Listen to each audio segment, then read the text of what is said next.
السلام علیکم ناظرین، کیا حال ہے سب کا؟ امید کرتی ہوں کہ آپ سب خیریت سے ہوں گے۔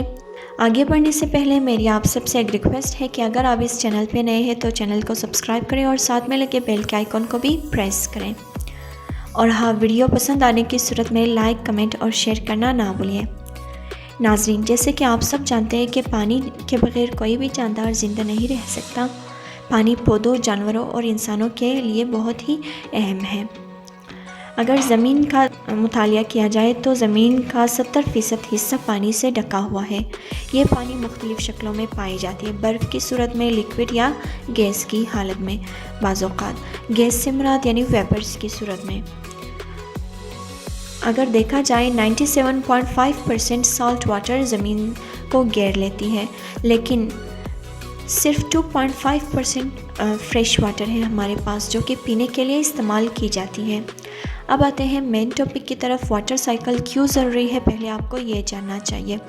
واٹر سائیکل اللہ تعالیٰ کی طرف سے دی ہوئی ایک نعمت ہے، کیونکہ یہ جو ہے پانی کو برقرار رکھتی ہے، پانی ختم نہیں ہوتی اس پروسیس کی وجہ سے۔ واٹر سائیکل 6 سٹیپس پر مشتمل ہے، جن میں سے سب سے پہلا ایواپریشن، دوسرا کنڈینسیشن، تیسرا پریسیپیٹیشن، چوتھا انفلٹریشن، پانچواں رن آف اور چھٹا ٹرانسپریشن ہے۔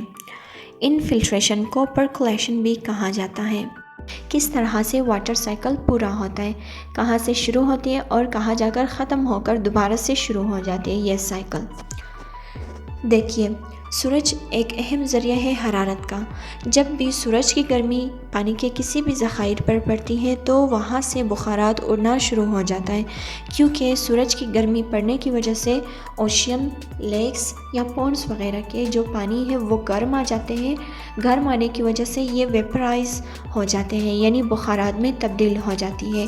بخارات کی اگر بات کی جائے تو بخارات کو ہم گیس بھی کہہ سکتے ہیں، یعنی پانی جو ہے لیکوڈ سے گیس میں تبدیل ہو جاتی ہے۔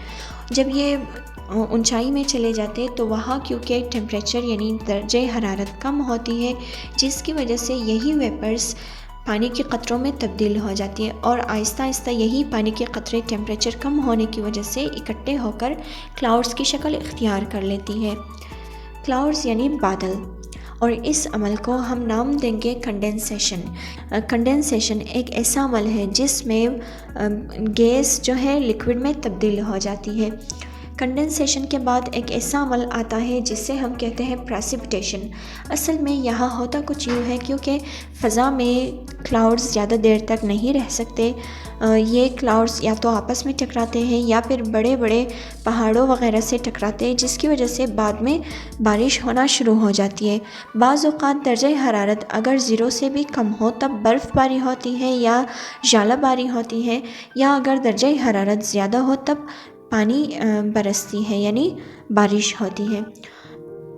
بارش کو ہم پریسیپیٹیشن کا عمل کہیں گے، اور اس کے بعد پانی جس جگہ پہ گرتی ہے وہاں سے رن آف شروع ہو جاتے ہیں، یعنی یہ جو ہے زمین پر پڑے مٹی کو جو ہے ہٹا لیتی ہے، تھوڑا بہت اپنے ساتھ کھینچ کے لے جاتی ہے اور بہنا شروع کر دیتے ہیں ایک جگہ سے دوسری جگہ۔ جیسے اگر یہ پہاڑوں پر گرتی ہے تو وہاں سے بہنا ان کی شروع ہو جاتی ہے، اگر کسی اور جگہ پہ گرے تو وہاں سے بھی یہ بہنا شروع کر جاتے ہیں اور نالیوں کی شکل اختیار کر لیتے ہیں۔ پانی کے اسی بہاؤ کو ہم نام دیں گے رن آف۔ رن آف کے بعد پانی جو ہے کچھ مقدار میں راستے میں مٹی کے اندر جذب ہونا شروع ہو جاتی ہے۔ پانی کے جذب ہونے کے عمل کو ہم نام دیں گے انفلٹریشن اور پرکولیشن۔ اس کے بعد یہ جو پانی جذب ہو جاتی ہے یہ انڈر گراؤنڈ واٹر میں اضافہ کر لیتی ہے، اور انڈر گراؤنڈ سے یہ دوبارہ اوشینز میں چلے جاتے ہیں آہستہ آہستہ۔ اچھا، یہاں پر ایک اور چیز سمجھنے والی ہے، وہ ہے ٹرانسپریشن۔ یہ ایک ایسا عمل ہے جس میں پانی جب جذب ہوتی ہے، پودے اسے اپنے شاخوں، تنوں اور پھول یا پھر بیجوں تک پہنچاتے ہیں۔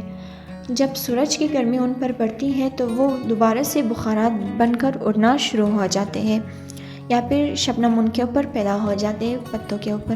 تو اس عمل کو ہم نام دیں گے ٹرانسپریشن کا۔ دوبارہ سے پھر بادل بنتے ہیں، کنڈینسیشن ہوتی ہے، پھر پریسیپیٹیشن ہوتی ہے، پھر رن آف ہوتا ہے، اور اس کے بعد یہی پروسیس چالو رہتا ہے۔